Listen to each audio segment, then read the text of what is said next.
સાઈરામ, કેમ છો વિદ્યાર્થી મિત્રો? મજામાં ને? પ્રેક્ટિસ કરો છો ને બરોબર? હવે આપણે સંભાવના ચેપ્ટર કરીએ છીએ. તેમાંથી ટેક્સ્ટ બુકનું આપણે સ્વાધ્યાય 15.1 1 થી 16 દાખલા છે એ ગણેલા છે. હવે એના પછીનો દાખલો જોઈએ. દાખલા નંબર 17. 17મો પ્રશ્ન છે. બે પ્રશ્ન છે એકચ્યુઅલી. પહેલો પ્રશ્ન છે કે 20 વીજળીના ગોળાઓનો જથ્થો 4 ખામીયુક્ત ગોળા ધરાવે છે. ટોટલ 20 વીજળીના ગોળા એટલે કે બલ્બ છે, તેમાંથી 4 છે એ બગડી ગયેલા છે, એટલે કે ખામીયુક્ત ગોળાઓ છે.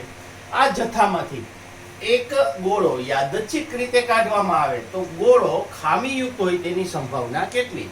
એટલે કે ટોટલ 20 વીજળીના ગોળા એટલે કે બલ્બ છે, એ એક જથ્થો છે. તેમાંથી એક ગોળો આપણે પસંદ કરવામાં આવે એટલે કે કાઢવામાં આવે, અને આ ગોળો ખામીયુક્ત હોય તેની સંભાવના કેટલી? તો સૌથી પહેલા આ ગોળો સિલેક્ટ કરવાનો જે પ્રયોગ છે એમાં કુલ પરિણામ કેવી રીતના મળશે? તો કુલ જેટલા વીજળીના ગોળા છે તે કુલ પરિણામ હશે આપણા. એટલે સૌથી પહેલા એ લખી નાખી.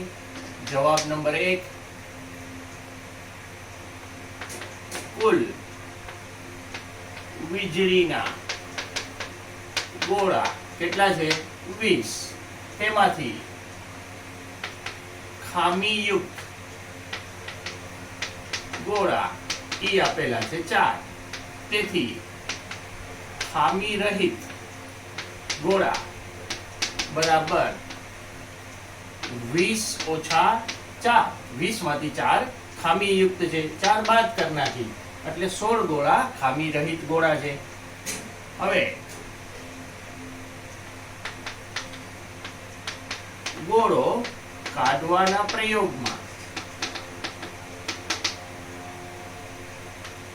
પ્રયોગના શક્ય કુલ પરિણામોની સંખ્યા, જેને આપણે n કહેશું, અને n કેટલી મળશે? કુલ સંખ્યા કેટલી છે? 20. એટલે n બરાબર આવશે 20. હવે આપણે ઘટના ધારી લઈ. ઘટના એ કાઢવામાં આવેલો ગોળો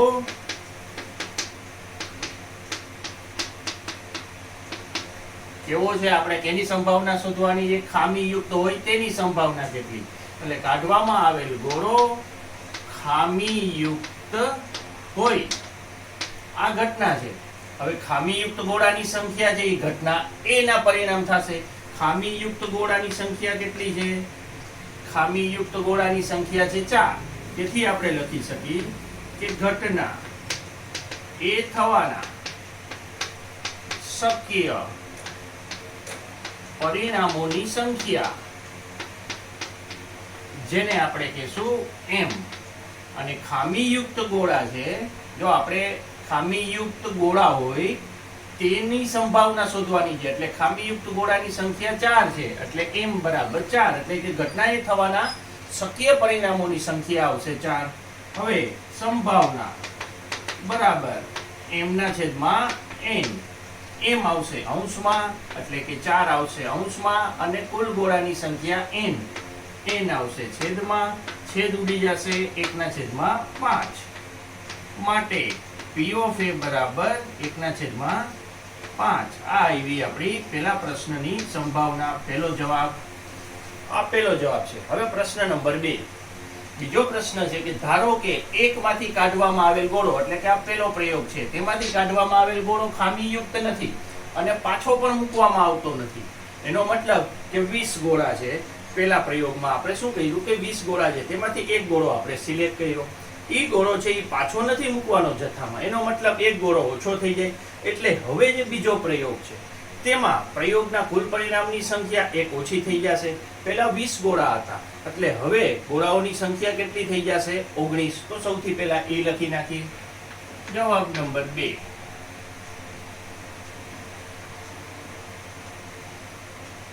આપેલ માહિતી પરથી એકમાં કાઢવામાં આવેલ ગોળો ખામીયુક્ત નથી તે પાછો મૂકવામાં આવતો નથી. એટલે જે ગોળો આપણે સિલેક્ટ કરેલો છે આ જથ્થામાંથી, તેમાંથી જે ગોળો નીકળ્યો છે એ ખામીયુક્ત નથી. એક તો એ બાબતની ચોખવટ છે, અને બીજું એ ગોળો છે એ પાછો જથ્થામાં નથી મૂકવાનો. માટે હવે અહીંયા કેટલા હતા કુલ વીજળીના ગોળા?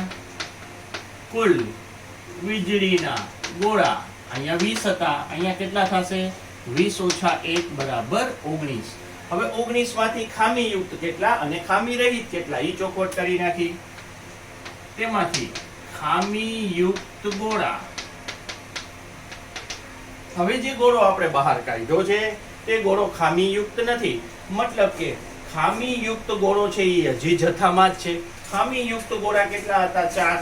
એનો મતલબ ખામીયુક્ત ગોળા તો એટલા જ રહેશે. હવે બહાર કાઢેલો ગોળો છે એ ખામીયુક્ત નથી. હવે ખામી રહિત ગોળા પેલા કેટલા હતા? 16. હવે એક ગોળો છે એમાંથી ખામી રહિત બહાર નીકળી ગયો છે, એટલે હવે ખામી રહિત ગોળાની સંખ્યા 16 ની જગ્યાએ કેટલી આવશે? 15. ખામી રહિત ગોળા બરાબર 16 - 1 બરાબર 15. હવે સૌથી પહેલા આ લખી નાખી પ્રયોગના શક્ય પરિણામોની સંખ્યા. પ્રયોગના શક્ય કુલ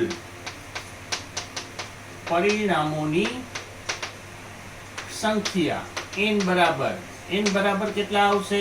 19 આવશે. અહીંયા 20 હતા, કારણ કે આમાં ટોટલ કુલ ગોળાની સંખ્યા 20 હતી. અહીંયા 19 કેમ છે? કારણ કે એક ગોળો આપણે બહાર કાઢી લીધો છે, એટલે પ્રયોગના કુલ પરિણામ કેટલા આવશે? તો કે 19. કુલ પરિણામની સંખ્યા 19. હવે એના પછી ઘટના બી ધારી લઈએ આપણે. ઘટના બી ધારો કે ઘટના બી કઈ છે? આપણો જે પ્રશ્ન છે કે બાકીના ગોળામાંથી એક ગોળો કાઢવામાં આવે તે ગોળો ખામીયુક્ત ન હોય. એટલે ઘટના બી બહાર કાઢેલ ગોળો ખામીયુક્ત ન હોય, એટલે કે ખામી રહિત હોય. તો હવે ખામીયુક્ત ન હોય, ખામી રહિત હોય તેવા ગોળાની સંખ્યા કેટલી છે? તેવા ગોળાની સંખ્યા 15 છે. એનો મતલબ ઘટના બી ના પરિણામ કેટલા આવશે? ઘટના બી ના પરિણામ આવશે 15. ઘટના બી થવાના શક્ય પરિણામોની સંખ્યા એને કહેશું m, અને e આવશે 15. કારણ કે 15 ગોળા છે એ ખામી રહિત ગોળા છે, એટલે કે ખામી ન હોય તેવા ગોળા છે. તેવા ગોળાની સંખ્યા 15. અને ઘટના બી શું છે? તો કે બહાર કાઢેલ ગોળો ખામીયુક્ત ન હોય, ખામી રહિત ગોળો હોય. તો ખામી રહિત ગોળાની સંખ્યા એ ઘટના એ થવાના પરિણામ આવશે. ઘટના એ થવાના પરિણામ આવશે 15. માટે P of B બરાબર m/n. m બરાબર ગોળાઓની ઘટના બી થવાના પરિણામની સંખ્યા આવશે 15 છેદમાં કુલ પરિણામની સંખ્યા. અને કુલ પરિણામની સંખ્યા 19 છે. અહીંયા 20 હતી, પણ એક ગોળો કાઢી લીધા પછી કુલ પરિણામની સંખ્યા 19 છે. એટલે આ આવી જશે આપણો જવાબ. તો આ પ્રકારના દાખલા 2 માર્કના પ્રશ્ન છે, અને આમાં 2 પ્રશ્નો પૂછવામાં આવે છે. પહેલી ઘટનાનો ઉપયોગ કરી અને પછી બીજો પ્રયોગ છે તે કરવામાં આવે છે. તેમાં આની સાથે લઈ અને પછી પ્રશ્નને આગળ વધવામાં આવે છે. એટલે આ પ્રશ્ન પણ સારો પ્રશ્ન છે, પૂછાઈ શકે તેવો પ્રશ્ન છે, એટલે આને નોંધી લેજો. હવે પ્રશ્ન નંબર 18મો પ્રશ્ન છે કે એક ખોખામાં 1 થી 90 સુધીની સંખ્યાઓ લખેલી 90 ગોળ તકતીઓ છે. જો ખોખામાંથી એક તકતી કાઢવામાં આવે તો તેના પર હવે 3 પ્રશ્ન છે. પહેલો પ્રશ્ન 2 અંકની સંખ્યા હોય, પૂર્ણ વર્ગ સંખ્યા હોય અને 5 વડે વિભાજ્ય સંખ્યા હોય તેની સંભાવના શોધો. એક ખોખાની અંદર 1 થી 90 તકતીઓ આવેલી છે.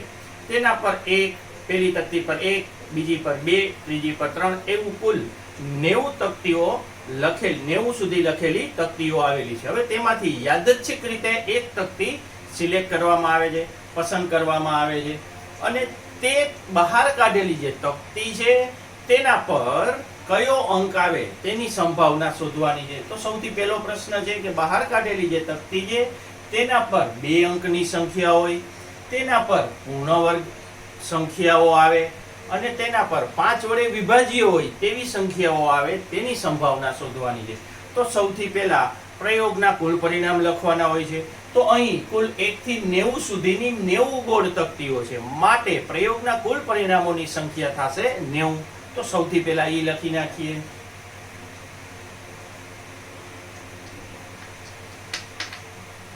ખોખામાં 1 થી 90 સંખ્યાઓ લખેલી 90 તકતીઓ છે, માટે ખોખામાંથી એક તકતી કાઢવામાં આવે તો એક તકતી કાઢવાના પ્રયોગના કુલ શક્ય પરિણામોની સંખ્યા, એને કહેશું આપણે n બરાબર આવશે 90. તો સૌથી પહેલા તો પ્રયોગના કુલ પરિણામ લખવાના હોય. હવે પ્રશ્ન આમાં 3 આપેલા છે, એ મુજબ ઘટના ધારી લેશું. સૌથી પહેલા ધારો કે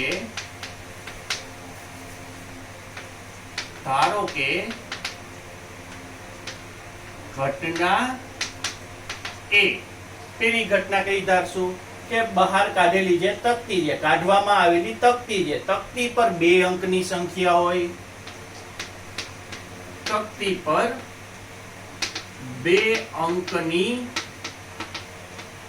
સંખ્યા હોય. આ આપણી પહેલી ઘટના છે. હવે 2 અંકની કેટલી સંખ્યા હોય 1 થી 90 વચ્ચે? 2 અંકોની સંખ્યા ઈ આવશે, 2 અંકોની સંખ્યા આવશે. સૌથી પહેલા 10, પછી 11, પછી 12, આવું ક્યાં સુધી આવશે? 90 સુધી. આ બધી સંખ્યાઓ 2 અંકની છે. આ ટોટલ કેટલી સંખ્યાઓ થશે? માટે 2 અંકોની કુલ સંખ્યાઓ કેટલી થશે? જો 1 થી 90 માંથી પહેલા 9 નંબર છે એ નીકળી જાય, એનો મતલબ 2 અંકની સંખ્યાઓ થશે 81.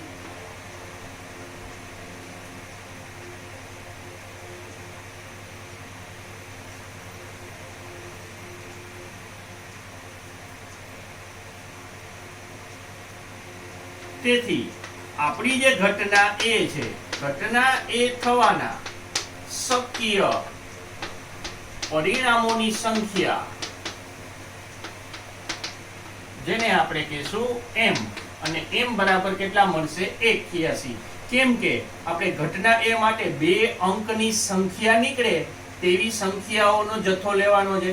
તો 2 અંકની સંખ્યાઓ કેટલી હોય એની ગણતરી કરવાની છે. 2 અંકની સંખ્યાઓ 1 થી 90 વચ્ચે, પહેલા 9 આંકડા નીકળી જાય એટલે ટોટલ કેટલા વધશે? 81. એનો મતલબ 2 અંકની કુલ સંખ્યાઓ 81 થાય. માટે ઘટના એ થવાના શક્ય પરિણામો 81. હવે તેની સંભાવના P of A બરાબર, એનું સૂત્ર છે m/n.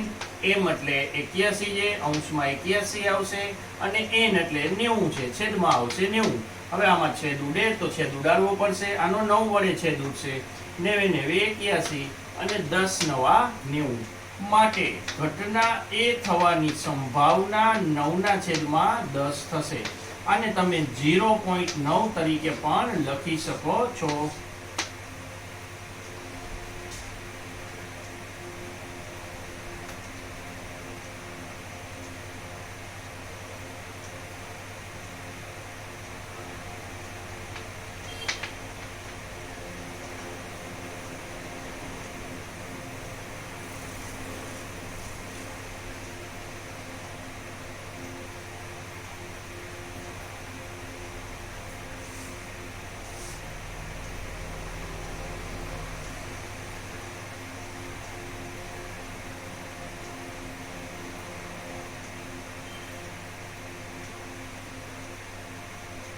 હવે પ્રશ્ન નંબર 2, બીજો પ્રશ્ન છે કે બહાર કાઢેલી જે તકતી છે તેમાં પૂર્ણ વર્ગ સંખ્યાઓ હોય. એટલે સૌથી પહેલા એ ઘટના ધારી લઈ.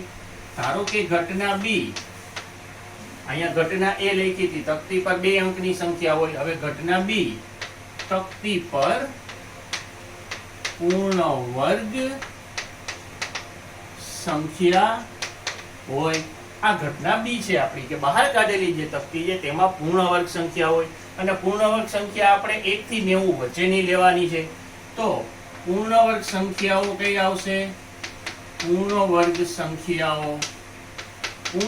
સંખ્યાઓ આવશે 1, પછી 4 પૂર્ણ વર્ગ સંખ્યા છે, પછી 9 પૂર્ણ વર્ગ સંખ્યા છે, એના પછી 9 પછી આવશે 16, 16 પછી આવશે 25, 25 પછી આવશે 36, 36 પછી આવશે 49, પછી આવશે 64, 90, 81. ટોટલ કેટલી સંખ્યાઓ થઈ? 1, 2, 3, 4, 5, 6, 7, 8, 9. એનો મતલબ પૂર્ણ વર્ગ સંખ્યાઓ બરાબર કેટલી આવશે?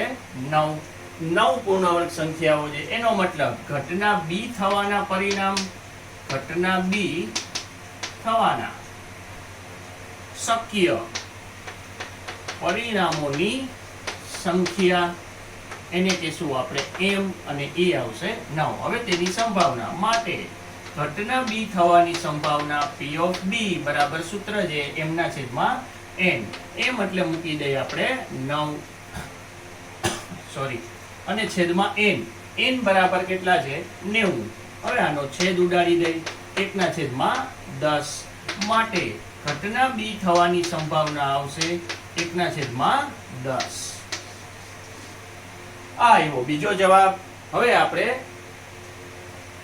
આપણે ત્રીજો પ્રશ્ન જોઈ. પ્રશ્ન નંબર 3. ધારો કે ઘટના સી, કઈ ઘટના છે? 5 વડે વિભાજ્ય હોય તેવી સંખ્યાઓ તકતી પર, આપણે જે તકતી બહાર કાઢી એ તકતી પર 5 વડે વિભાજ્ય સંખ્યાઓ હોય. તકતી પર 5 વડે વિભાજ્ય સંખ્યા હોય તો આપણે 1 થી 90 વચ્ચેની 5 વડે વિભાજ્ય સંખ્યા લખી નાખી. 1 થી 90 વચ્ચેની 5 વડે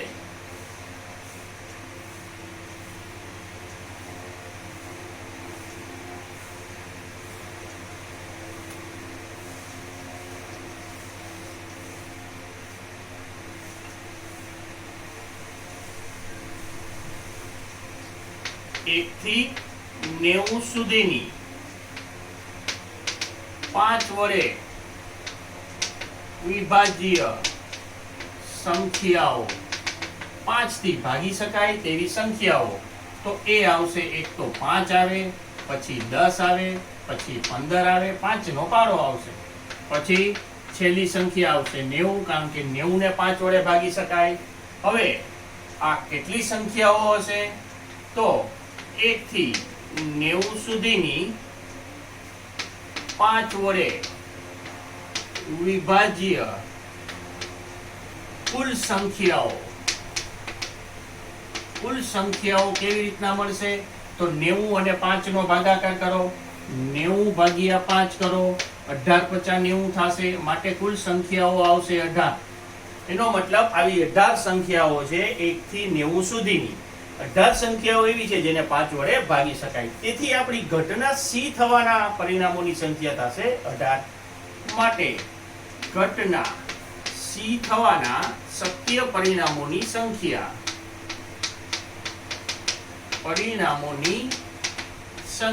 એને કહેશું m, અને એ આવશે 18.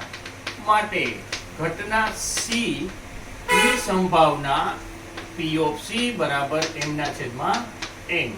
અંશમાં આવશે m ની કિંમત 18 અને n કેટલા છે આપણા? n આપેલા છે 20. તો હવે આનો છેદ ઉડાડી દઈએ આપણે. તો છેદ ઉડશે 18 50 90, એટલે આપણો જવાબ આવશે 1 ના છેદમાં 5. માટે P of C બરાબર 1/5. આ આવ્યો આપણો ત્રીજો જવાબ. તો તમે જોયું કે આ દાખલાઓ પ્રમાણમાં સહેલા દાખલા છે. એનું પ્રેઝન્ટેશન કેમ કરવું એનું જ ધ્યાન આપવાનું છે. ગણતરીમાં થોડુંક ધ્યાન આપજો. આ સંખ્યાઓ કેવી રીતના ગણવી તે જરાક સમજી લેવું જોઈએ. બાકી આ પ્રશ્નો બહુ સહેલા છે. હવે એના પછીનો પ્રશ્ન જોઈ, પ્રશ્ન નંબર 19મો જોઈ. હવે પ્રશ્ન નંબર 19મો, એક બાળક પાસે એક એવો પાસો છે જેની 6 સપાટીઓ પર નીચે લખેલા અક્ષરો બતાવે છે.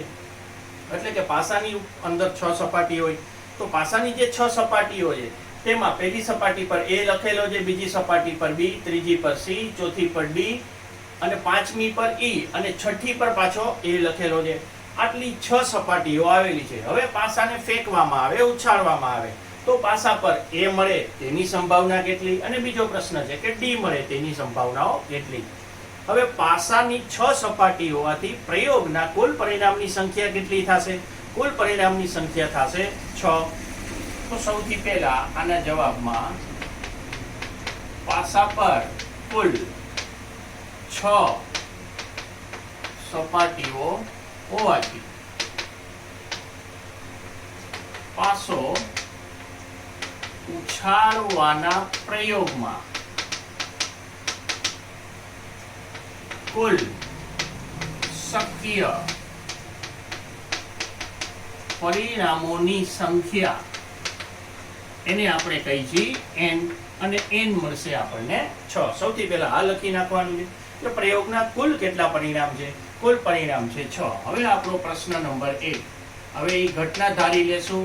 ધારો કે ઘટના A, એ ઘટના ધારશું આપણે A, અને એ ઘટના કઈ છે? પહેલી ઘટના કે પાસો ઉછાળવામાં આવે તો પાસા પર શું મળે? A. પાસા પર A મળે, આ પહેલી ઘટના છે. તો પાસા પર A મળે તે માટે પાસાની 6 સપાટીમાંથી કેટલી સપાટી પર A આવેલા છે? 1 અને 1 2. પાસાની 2 સપાટી પર A મળેલા છે, A લખેલા છે. પાસાની કુલ 2 સપાટી પર A લખેલા છે. માટે આપણો જે પ્રયોગ છે તે માટે ઘટના A છે તે ઘટના A થવાના શક્ય પરિણામોની સંખ્યા, શક્ય પરિણામોની સંખ્યા એને કહીશું m. m બરાબર 2. અહીંયા 2 શું કામ આવ્યું? કારણ કે 2 સપાટી પર A લખેલો છે અને પાસા પર A મળે તેની આપણે સંભાવના શોધવાની છે. એટલે A કેટલી વાર છે? એ 2 વાર છે. માટે ઘટના A થવાના પરિણામ આવશે 2. માટે ઘટના A થવાની સંભાવના m ના છેદમાં n બરાબર m બરાબર 2 અને n કુલ પરિણામ છે આપણા 6. છેદ ઉડાડી દો, 3 દુ 6. માટે ઘટના A થવાની સંભાવના 1/3 થશે. એના પછી હવે આપણો બીજો પ્રશ્ન જોઈએ. બીજા પ્રશ્ન માટેની જે ઘટના છે તે ધારી લેવાની છે. ધારો કે ઘટના B, પાસા પર શું મળે? તો કે પાસા પર D મળે. પાસા પર D મળે, આ ઘટના છે. હવે D મળે તો આમાં ટોટલ 6 સપાટીમાંથી D કેટલી સપાટી પર લખેલો છે? તો કે D એક જ સપાટી પર લખેલો છે. પાસાની એક જ સપાટી પર D લખેલ છે. માટે ઘટના B થવાના શક્ય પરિણામોની સંખ્યા m બરાબર કેટલા થશે? m બરાબર 1 થશે. અહીંયા m બરાબર 2 એટલે હતા કે પાસાની 2 સપાટી પર A લખેલો હતો, 2 સપાટી પર A હતો. અહીંયા 1 શું કામ છે? કે પાસાની માત્ર એક જ સપાટી પર D છે અને આપણે D મળે તેની સંભાવના શોધવાની છે. એટલે અહીંયા આવશે m બરાબર 1. હવે તેની સંભાવના P of B બરાબર અંશમાં m છેદમાં n. m બરાબર 1 છે અને n બરાબર કુલ પરિણામ 6 છે. એનો મતલબ કે P of B ઘટના B થવાની સંભાવના મળી આપણને 1/6. એટલે આ બીજો જવાબ છે. 2 માર્કનો પ્રશ્ન છે, 2 પ્રશ્ન છે એટલે આ 2 માર્કમાં પૂછી શકે છે અને પ્રમાણમાં આ બહુ સહેલો એટલે કે ઈઝી પ્રશ્ન છે. તો આ પ્રકારના પ્રશ્ન છે એ સંભાવનામાં ઘણા બધા છે એટલે આ ચેપ્ટર છે એ પ્રમાણમાં ઘણું સહેલું છે.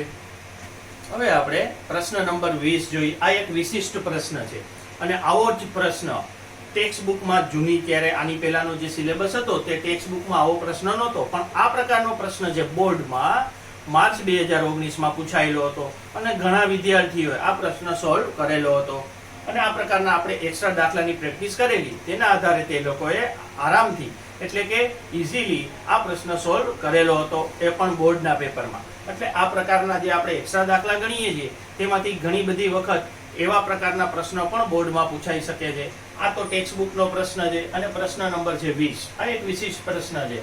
ધારો કે એક પાસાને યાદચ્છિક રીતે આકૃતિમાં બતાવ્યા પ્રમાણે આ એક લંબચોરસ ક્ષેત્ર પર ફેંકવામાં આવે છે, તો 1 મીટર વ્યાસના વર્તુળની અંદર પડે તેની સંભાવના કેટલી? એનો મતલબ કે આ એક લંબચોરસ છે, એની લંબાઈ આપી દીધી છે, પહોળાઈ આપી દીધી છે અને અંદર જે વર્તુળ આવેલું છે એ વર્તુળનો વ્યાસ છે 1 મીટર. હવે જે પાસો ફેંકી એ પાસો આ જગ્યાએ પડે, વર્તુળની અંદર પડે, તેની સંભાવના કેટલી? તેની સંભાવના શોધવા માટે આપણે પાસાને આટલા ક્ષેત્રફળમાં નાખી છીએ, એટલે પ્રયોગમાં કુલ પરિણામની સંખ્યા અહીંયા આવશે m બરાબર આ જે લંબચોરસ છે તેનું ક્ષેત્રફળ, અને પાસો વર્તુળની અંદર પડે તે માટે તે વર્તુળનું ક્ષેત્રફળ શોધવું પડશે. એટલે સૌથી પહેલું જ કામ એ કરવાનું છે આમાં કે લંબચોરસ અને વર્તુળ બંનેના ક્ષેત્રફળ આપણે શોધી લઈએ. લંબચોરસ નું ક્ષેત્રફળ, અને આપણે જાણીએ છીએ કે લંબચોરસનું ક્ષેત્રફળ મળશે લંબાઈ ગુણ્યા પહોળાઈ, એટલે કે 3 ગુણ્યા 2. એનો મતલબ જવાબ આવશે 3 દુ 6 મીટર સ્ક્વેર. આ એવું આપણા લંબચોરસનું ક્ષેત્રફળ. હવે વર્તુળનું ક્ષેત્રફળ, અને આપણે વર્તુળના ક્ષેત્રફળનું સૂત્ર પણ જાણીએ છીએ. વર્તુળનું ક્ષેત્રફળ આવશે πr². આમાં પાઈની કિંમત આપણે નહીં મૂકી, r આપેલો છે, અહીં વર્તુળનો વ્યાસ આપેલો છે. જો 1 મીટર વ્યાસ, વ્યાસના અડધા કરીએ એટલે એની ત્રિજ્યા મળે. એનો મતલબ ત્રિજ્યા કેટલી થશે? 1 મીટર વ્યાસ છે માટે ત્રિજ્યા થશે 1/2, અને r નો શું છે? વર્ગ છે. અહીંયા આપણે ચોખવટ કરી દઈએ, અહીં વર્તુળનો વ્યાસ બરાબર 1 મીટર માટે વર્તુળની ત્રિજ્યા r બરાબર 1/2 મીટર. હવે 1/2 નો આપણે અહીંયા વર્ગ કરીએ તો 1/2 નો વર્ગ આવશે 1/4 મીટર સ્ક્વેર. આ એવું આપણું વર્તુળનું ક્ષેત્રફળ. હવે પાસો ફેંકવાનો પ્રયોગ છે, તેમાં આપણે કુલ પરિણામની સંખ્યા, આપણે લંબચોરસનું ક્ષેત્રફળ લેવાનું છે, કારણ કે કુલ કેટલું ક્ષેત્રફળનો ઉપયોગ કરી, તો કે કુલ આપણે ઉપયોગ કરી લંબચોરસનો, એટલે આ લંબચોરસમાં ફેંકી દઈએ એટલે કુલ આવશે લંબચોરસનું ક્ષેત્રફળ કુલ પરિણામની જગ્યાએ આવશે, અને ઘટના એ માટેના પરિણામની સંખ્યા એટલે એ આપણે લેવાનું છે વર્તુળની અંદર પડે. ઘટના કઈ લેવાની છે? તો કે વર્તુળની અંદર પડે પાસો, તો વર્તુળ તો વર્તુળનું ક્ષેત્રફળ આવશે અંશમાં. એટલે આ પ્રયોગમાં આપણે p ઓફ પાસો વર્તુળની અંદર પડે તે ઘટના છે, પાસો વર્તુળની અંદર પડે, એના માટે સંભાવનાને આપણે આમાં જરાક અલગ રીતે લખેલું છે. તો અંશમાં લેશું આપણે વર્તુળનું ક્ષેત્રફળ અને છેદમાં લેશું લંબચોરસનું ક્ષેત્રફળ. વર્તુળનું ક્ષેત્રફળ છે π/4 અને છેદમાં લંબચોરસનું ક્ષેત્રફળ છે 6. હવે આનું સાદું રૂપ આપી દઈ. અંશનો છેદ છે એ છેદમાં આવશે, એટલે π/4/6. એનો મતલબ આપણો જવાબ આવશે π/24. આ પ્રકારના જે દાખલા છે એ પ્રમાણમાં જરાક અલગ પ્રકારના દાખલા છે, તો આવા દાખલા છે એ ખાસ રિપીટ કરી રેફર કરી લેવા જોઈએ કે આમાં કેવી રીતના આપણને સંભાવના છે એ મળશે.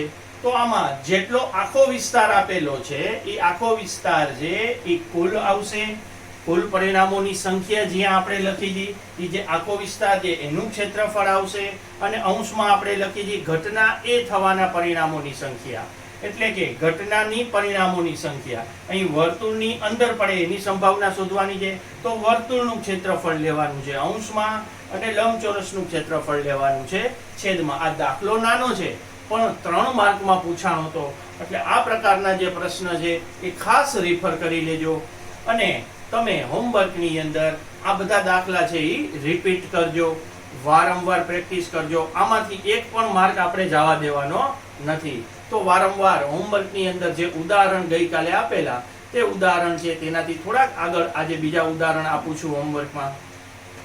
હોમવર્કની અંદર 1 થી 7 ઉદાહરણ તમે ગણેલા છે, ના ગણેલા હોય તો એ આજે અવશ્ય ગણી લેજો. એના પછી આજે જે તમારે હોમવર્ક કરવાનું છે ટેક્સ્ટ બુકનું હોમવર્ક છે. ટેક્સ્ટ બુકમાંથી ઉદાહરણ 8, 9, 11 અને 12 આવા 4 દાખલા છે એ તમારે હોમવર્કમાં ગણવાના છે. આમાં કાંઈ પણ પ્રકારનો પ્રોબ્લેમ આવે આ પ્રશ્નો સોલ્વ કરવામાં, તો મને સાંજે 6 થી 7 ની વચ્ચે વોટ્સઅપમાં તમે મેસેજ કરી શકો છો અને સોલ્યુશન મેળવી શકો છો. તો આટલું હોમવર્ક છે એ નોંધી લેજો. હવે પછીના જે દાખલા છે એ આપણે નેક્સ્ટ વિડીયોમાં જોશું. Thank you.